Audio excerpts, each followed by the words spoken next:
Thought Bubble Audio.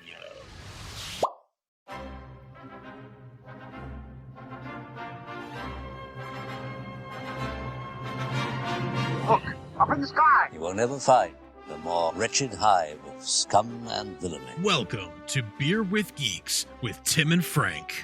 Who are you? I'm Batman. I am Iron Man. Your friendly neighborhood Spider-Man. Hi, Christopher. I'm Nero. My name is Inigo Montoya. You're a wizard, Harry. A couple of guys with a couple of beers and a whole lot of pop culture nostalgia. Make it so, number one. Ladies and gentlemen, the Beatles. I named the dog Indiana. Life finds a way. I am serious. And don't call me Shirley. Now sit back and crack open a cold one, because it's time for Beer with Geeks. It comes in paints. Shaken, not stirred. Great Scott! I was way off. I knew it started with an S, though. Hi, welcome to Beer with Geeks, where two geeks geek out with beer. I'm Tim, and with me, as always, is my mopey friend Frank. Now, I didn't like that. You're not mopey at all. Droopy Dog is my name. That was good. I'm actually. mopey. That's good. I That's know. really good, actually. Nice. I was going to ask you to do your Kylo. Can you do your Kylo Ren impression now? What's the thing? I just wanted you to. I wanted you to just go. I'm mopey again. Your son is dead. I'm mopey. It's actually a healthy mix between Adam Driver and Alan Rickman. That was pretty great. Thanks. If people could see what Frank's doing to his face to make that sound. Wait, what? By Grabthar's hammer. What a savings. That's good. Yeah. Oh, goodness gracious me. Frank, how are you today? I'm doing okay. I'm a little punchy, as you can tell. Yeah, Week a little 4 bit. of quarantine will do that to a guy. Oh, my gosh. Are you Whatever sniffing week we're your on, I don't know. fresh can of air per President Scroob and Spaceballs? Are you doing that? Yes, my government issued can of air that was just passed by Congress so that everyone can smell fresh air. Yeah. Yeah. No, truth be told, I'm actually I'm doing. What I'm can hanging of in there. air are you? Oh, good. Oh yeah, what can of air? I was going to say, what It's from can, my of, what local. can of air are you sipping It's today? actually local. It has notes of, I think it's notes of ocean, a little bit of ocean, but it's like an Atlantic Ocean beach. You can tell, it's not Pacific. It's got that distinctive, just smells like fish punching you in the face. Yeah, it's really It's not specific to the Pacific. I get you. I hey-o. get you. Yeah. Fish punching you in the face. The Atlantic Ocean. Yes. That is a great. I tell you, man. Yeah. Am I wrong? I mean, you grew up in a No, fishing town. I grew up in a fishing town. That is 100% correct. The Atlantic Ocean smells like fish punching you in the face. Yeah, the town. I mean, in my town, you just walk in. Maybe this is like in the town where you grew up. When I walk around town, especially in the morning, like when I'm about to go to work, walking around town, it literally smells like fish. Literally, the smell of fish, like saltwater fish, just like in the air. Yep, that was awesome. I love it. Yeah. I miss that because I do not live as close to the water as I used to, and I honestly miss it. It It's a New England down. thing. It is a New England thing. You can feel my blood pressure going down. Yeah, it when makes you I calm. It smell makes you that. okay. I don't need meditation. I need that smell. Well, I'll get you some of this. I'll get you a few cans of this so you can enjoy Thanks. that. Yeah. Thank you very much. Thank you. Yeah, Do you yeah. have a beer to accompany that smell? Oh, that yes, can? yes. Along with the scent, I also have a beer to taste. And this is a Notch. Notch is a local brewery here in the town where I live. I picked up 24 cans of their beer a couple weeks ago for a very fair price. They were doing curbside pickup. And it is a Notch Fodderstompf. A Fodderstompf German Pils. Ooh, pills. That is a real word. Fodderstompf. Yeah, Like that Fodderstompf. I like that bull on the front too. I know, strong like bull. Yes, it is delicious. I really enjoy it. It is light. They're all about session beers, so it's light and drinkable, and you can have a lot of it and enjoy it. Great for I always say great for a summer afternoon to just kick back and drink a bunch of them. So this is what I'm enjoying today. I have, and to be clear, it wasn't 24 Fodderstompf. It's just it was a variety pack of different Notch beers. So okay, that's cool. I am drinking what could be the exact opposite of your beer. Yeah, I am drinking Black Hat Brew Works Path to the Dark Side. Whoa! Which is a vanilla bean and chili peppered stout. What? Yeah, it's delicious. It's got a sweet kick to it. It's a really the coffee. It's the coffee vanilla bean. Sorry, it's coffee vanilla bean and chili pepper. It's so good. Black Hat was local where I used to live. Okay, actually. Okay. So and I got it close to my house, so their distribution is pretty good. Nice, but it is great. Yeah, that's it's great. Insane. Yeah, I thought I'd go with the thematic beer tonight. I love that. We're talking Star Wars. We're talking Star Wars tonight. I love it. That sounds vanilla bean and chili pepper. Mm-hmm. Yeah. That's I wish insane. I this was my last one. I wish I had known. I would actually have saved you some, or be on the lookout for it yourself. I don't know. I sure will. Yeah, I think it's about actually equal distance to where you are to where I am now. Like they're kind of in the middle, so they might distribute all the way up there. I'm not positive. All right, right on. Up in Reykjavik, where you live. Yeah, up where I live. Do they have like a tap room normally when we're not under quarantine? Usually, yeah. Can one go there and okay. One can go there, indeed. One can go there and sample. Right on. So, well, I'm going to keep that in mind. But yes, that is a good transition into what we were going to talk about today. Because a few months ago at this point, when the Star Wars: The Rise of Skywalker came out, we talked about, we should really we should discuss this new film and the sequel trilogy in the context of the original trilogy. Mm-hmm. And we talked about doing that, and then we kind of got distracted by newer things that were coming out, and we didn't come back to it. But you and I just rewatched The Rise of Skywalker over the weekend.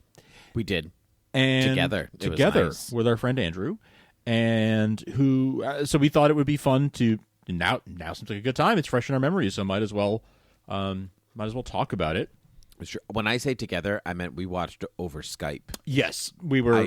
I should be specific in these quarantine times. That's true. Yes, that is true. Yes, we watched it synced up over Skype, in our respective homes, all in different states, as a matter of fact. That's true. Yeah. We were a tri-state viewing party. We were. Yes, that's right. So yeah. The obvious place to begin is with Palpatine, but I think I actually want to begin with the Skywalkers. Oh, interesting. Okay, given that's the name. Okay, I'll start. For a movie that is supposed to wrap up the Skywalker saga, not a lot of Skywalkers in there. Not a lot of Skywalkers. Yeah, I mean, technically, yes. If you count Ben, if you count Kylo Ren, there's a healthy amount, but he is a solo. So I don't. Right. I mean, he is a Skywalker too, to be fair. He has Skywalker blood. That's right. He's a half, right? And so, but he is really wrapped in with his dad. Yes. More than he even shows signs of being a solo more than being a Skywalker, apart from the Jedi-ness. Yes, the Force sensitivity that he got from that side. Mm-hmm. Yeah, I guess a bit, unless you count Anakin, his broody long hair look, Yeah. He definitely, but he's more like his grandfather than he's like his mother, and he's more like his father than he's like his mother. That's right. Missed opportunity for symmetry. You can't really do it because the original trilogy was made first, but out of the 3 generations of Skywalkers, Luke is the only one that didn't rock a mullet. That's true. There is a fan art opportunity in there, right? Of what he would have looked like had he followed suit with his nephew and his father. That's right. If he grew the hair out like the rest of them. Yeah. What would have been different? I wonder. We will never know. We will never find out. Yeah. What was your you wanted to start with the Skywalkers? So what was your Yeah. Why? Why? I for a movie that's called The Rise of Skywalker, I feel like the Rey as a Skywalker thing is something that I have no problems with, honestly, and it does seem sort of right and fitting that's the name she would choose to take in the end. But it's it's a bit different than I think many people were expecting. Like, well, what does that name mean, Rise of Skywalker? And I don't know if it's exactly what I expected. Not that it's an unpredictable thing. It was certainly one of the possibilities that people talked about, but it's not necessarily the most exciting one of all the possibilities that were talked about, I guess.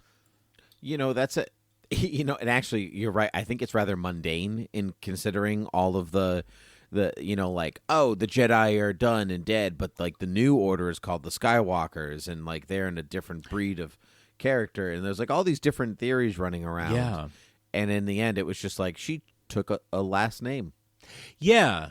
Good for they made her. a point of right. They made a point of showing us that she has no family name, she has no surname, and then in the end, she gets one. Alternatively, you could look at it with just Rey that way, right? Where you have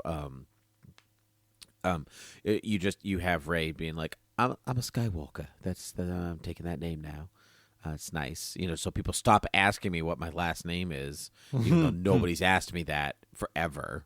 It's only when I left Jakku did anybody care what my last name was. So there's that. You could also look at it as the rise of the Skywalker side of Ben Solo. Yes. Yes. You could look at it like, if he's a Skywalker, as we just said, then is like his rise to the light side of the Force, coming out of the dark. And then you could even look at it from Luke Skywalker's point, like he kind of rises to this position of power and importance beyond the veil.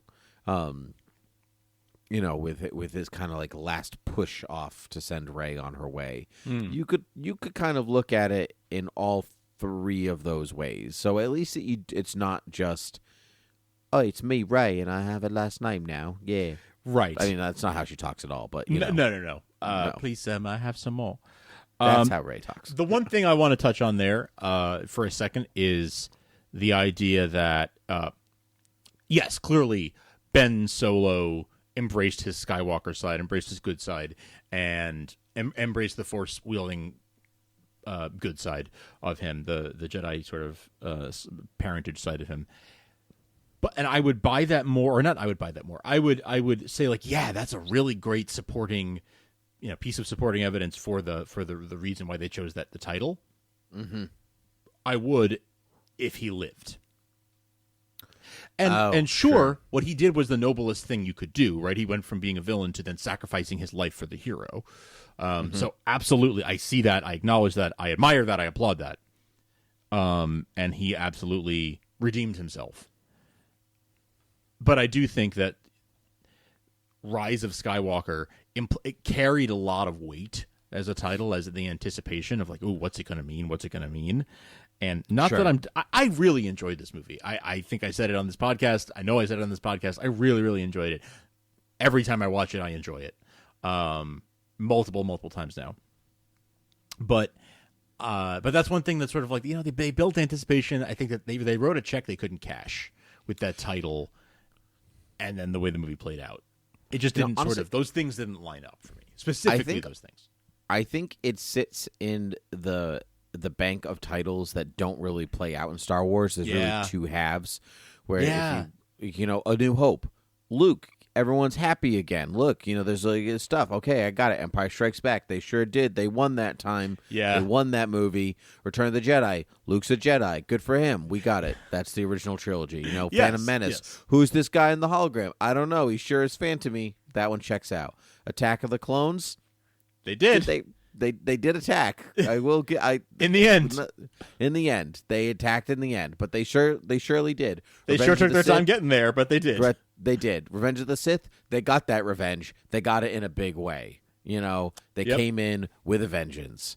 And then Force Awakens. You're like, oh, I have the Force. Okay, good. Yes. So does everybody else in a Star Wars movie. Good job. Okay, Last Jedi. Apparently not. Apparently not. And then the Rise of Skywalker. Like, yeah, I signed the forms. My last name now. I got my driver's license and That's it's my new last name. Yeah. Yeah. Yeah. Wow. So, That was. I like if wow, like that deserves a 21 bell salute, but we don't have time for that. That was incredible. That was incredible. Wow. All of well, that's just titles are an important part of the story. It tells you everything and nothing all at the same time. It should tell you without the book cover or reading the synopsis on the back or even knowing who wrote it, like, what is this movie about? Yes. Ransom, starring Mel Gibson. That movie's about ransom. Right. I know it. One word. We don't have time to make it bigger because, you know what? It's ransom. We're on a ticking clock here. Outbreak, starring Dustin Hoffman. Right. What's starring Dustin Hoffman? I didn't Outbreak. hear you. Outbreak. Timely. Yeah. Yes. I know what that movie's about. I just watched it.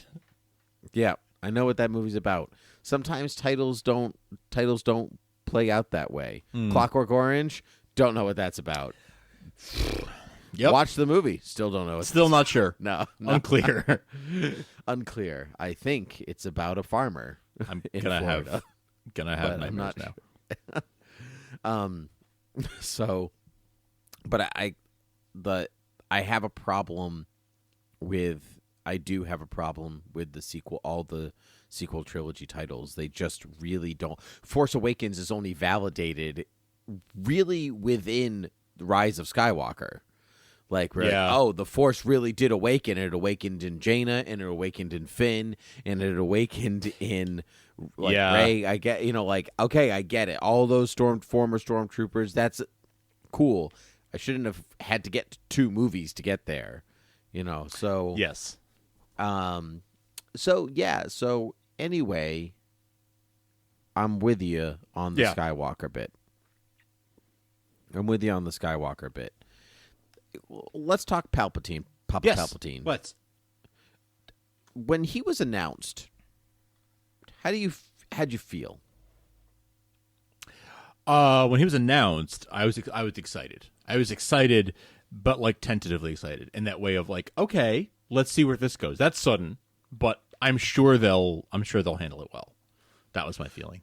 And now, what is your feeling? Could have handled it better. There are definitely a lot of hand-wavy things you just sort of need to accept on face value. They reintroduce him in the crawl. Yep. Technically, they reintroduced him in Fortnite. Yes, in the Fortnite preview video thing.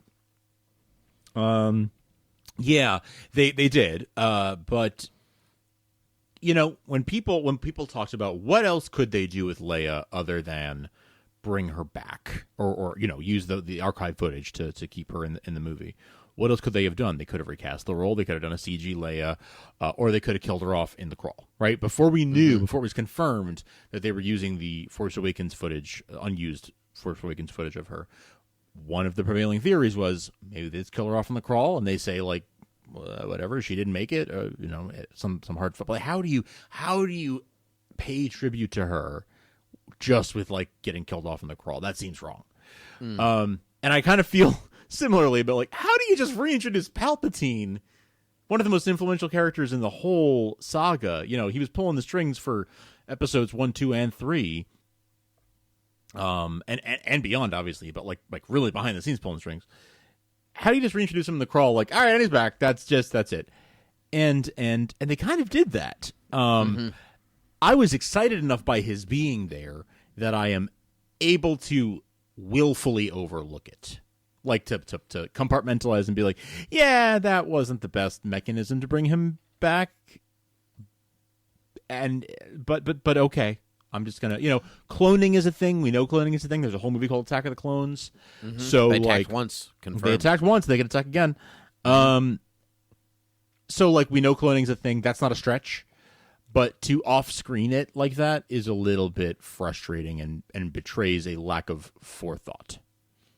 I think it's the lack of forethought because Palpatine is technically in 6 of those original films, right? He's mentioned in A New Hope. Yes. He's If you got the hologrammed mention, in then yes. 5, Then yes. And you see him in 6, and Palpatine himself is in episodes 1, 2, and 3. Yes. So he is conspicuously absent in episodes 7 and 8, right? And so it's only through that I made Snoke, where you're like, okay, fine, I'm good with that explanation. Like, I'm okay with all of it, but there's zero hint. The thing there about needed Star to Wars be is, something. There needed to be something, some indication after Snoke dies, at some point in The Last Jedi, after Snoke dies, in the second half of the movie, there needed to be some indication that he was behind things and that he'd be coming back, right? Almost like a Thanos reveal in the post-credit scene. Like, there needed to be something like That's that right. to get you excited. I think that people misconstrue Star Wars as a mystery, and I think that you can feel that in the sequel trilogy because of the "I am your father" reveal or the sister sibling reveal, which mind you, is not stretched over several films. You find out within 2 hours. Yeah, and it's just and then even the Luke, I am your father reveal, there's really not a hint of it. It's literally like, oh, the son of Skywalker is alive. Like, oh, how's that possible? They're just having a conversation. right.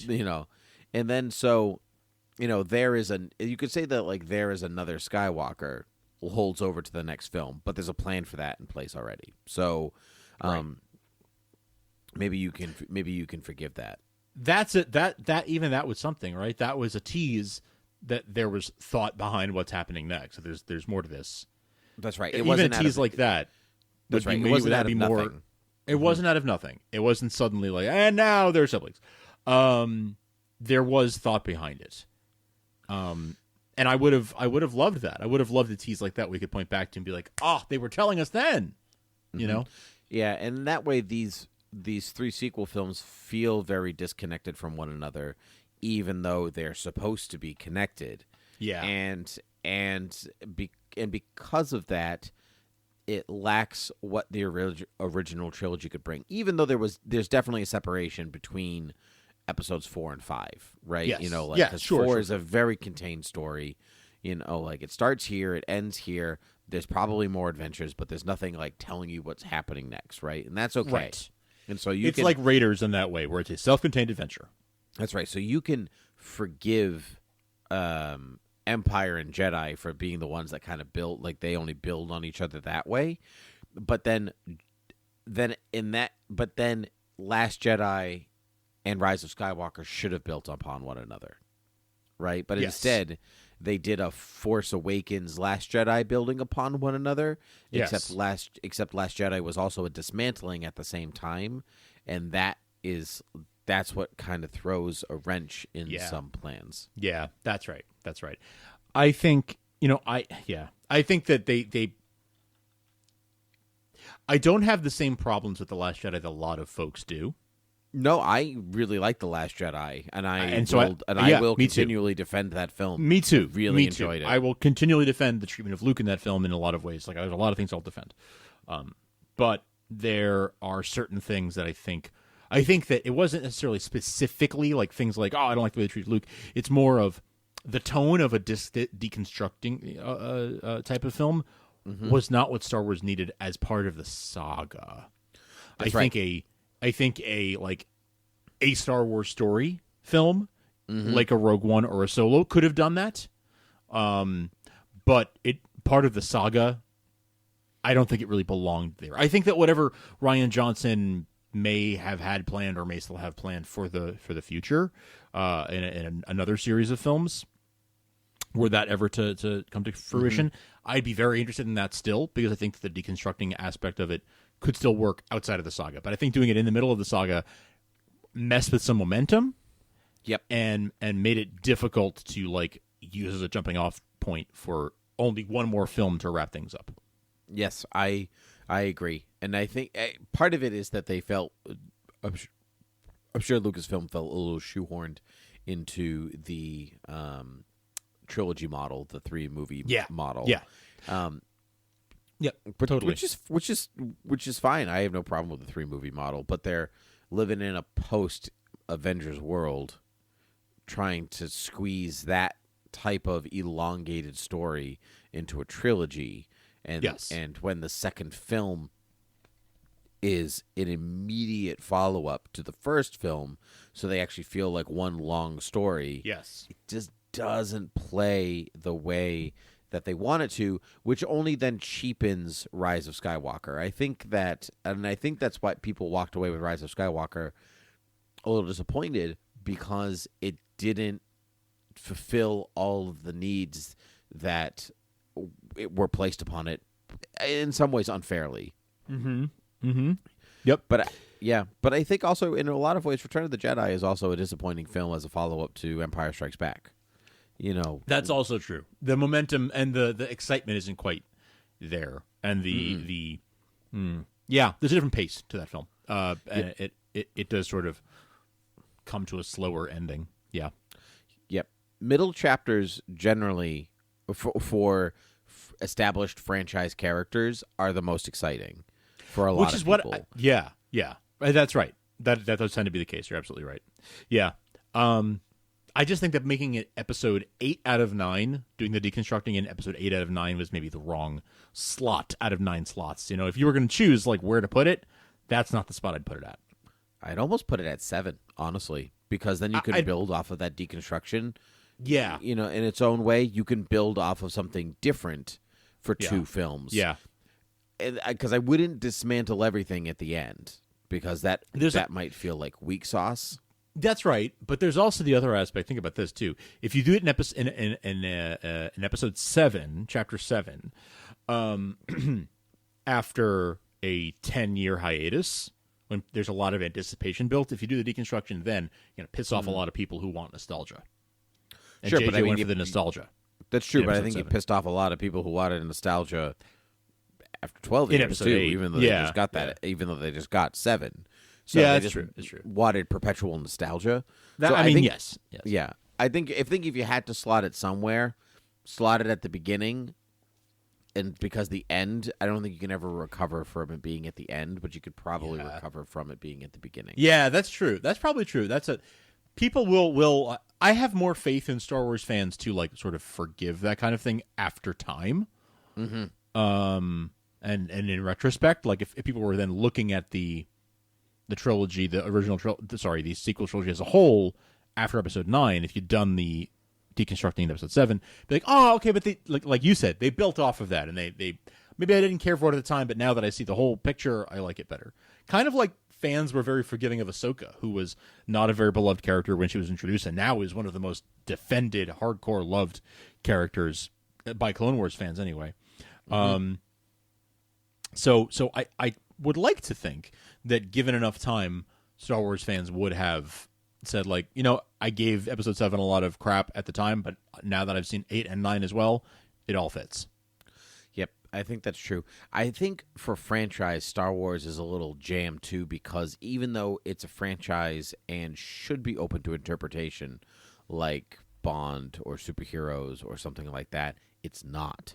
Right. It is actually very strictly placed inside a very particular tone and box, and it's really hard to break out of that effectively. Yes, that's right. Because the feel of Star Wars is just as important as the characters, as the locations, and the plot, whatever.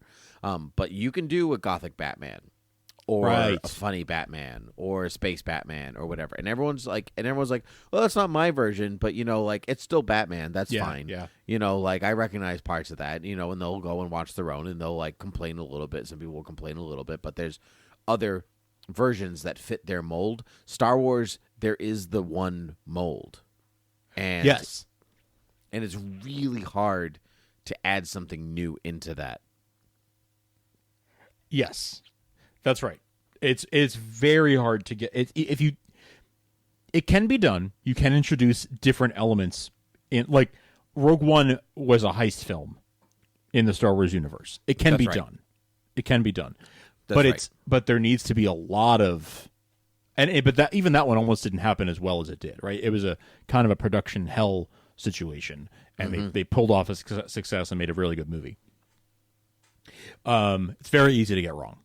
And it's very easy to try and introduce new things, or change the tone, and get it wrong. There's a very specific vision from one person, really. I mean, Dave Filoni seems to have a really good handle on it, but that's because he sat at the knee of George Lucas, basically, and learned how to do Star Wars the right way from the master. And he seems to have the best grasp. He and Jon Favreau seem to have the best grasp of nailing Star Wars tone. The Mandalorian is very, very different in many respects from the original trilogy, and yet you feel it. It's the same world. It's the same universe. It fits in really, really nicely with the original trilogy. And there are just certain... And lots of moments of this trilogy did, too. Lots of moments of Rise of Skywalker fit in really, really nicely, too.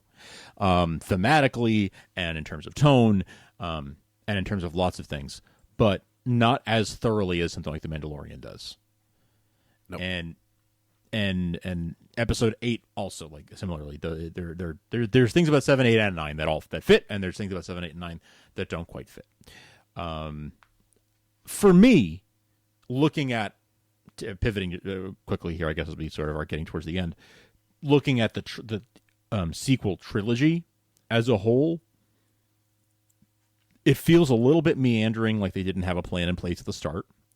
But because I love Star Wars as much as I do, I am able to put that aside and enjoy the Star Wars we got rather than the Star Wars that, we wished for or whatever.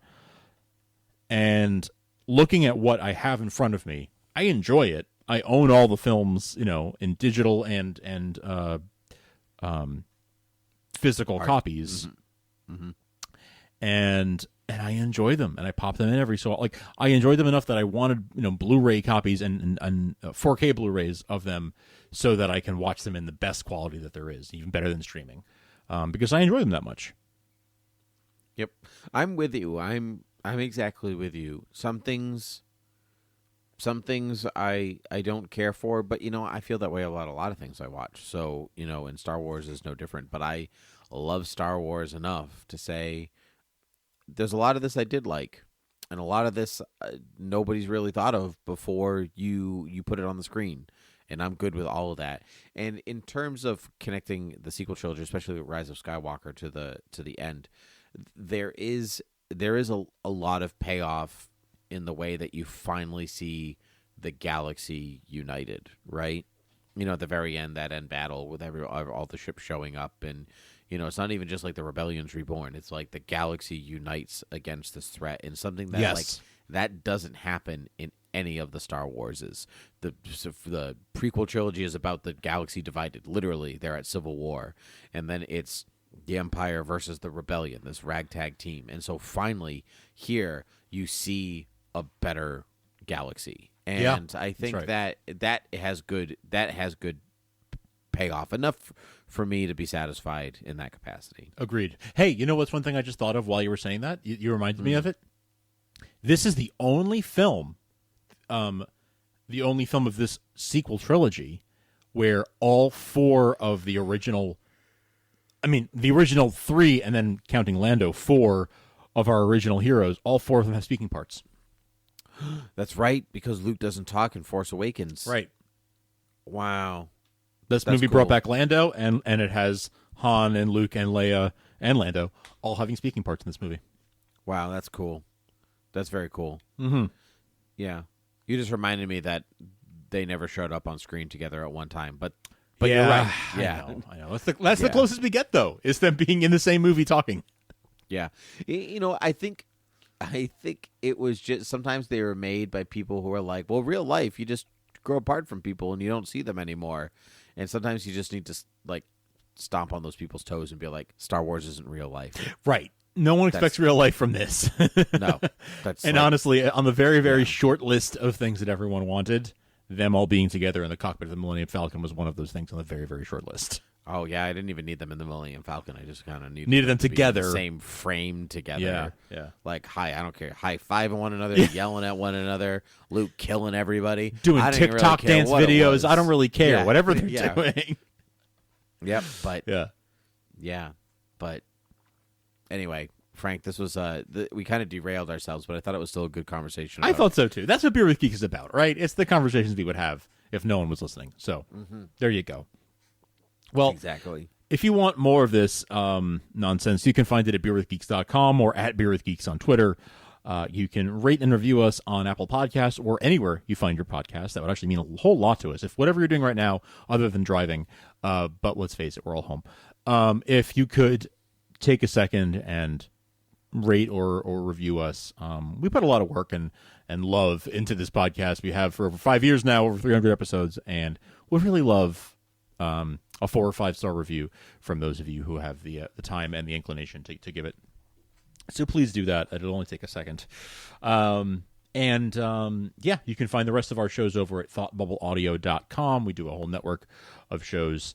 And if you like us enough that you want to support us financially, you can do that through Thought Bubble Audio on Patreon, patreon.com/thoughtbubbleaudio.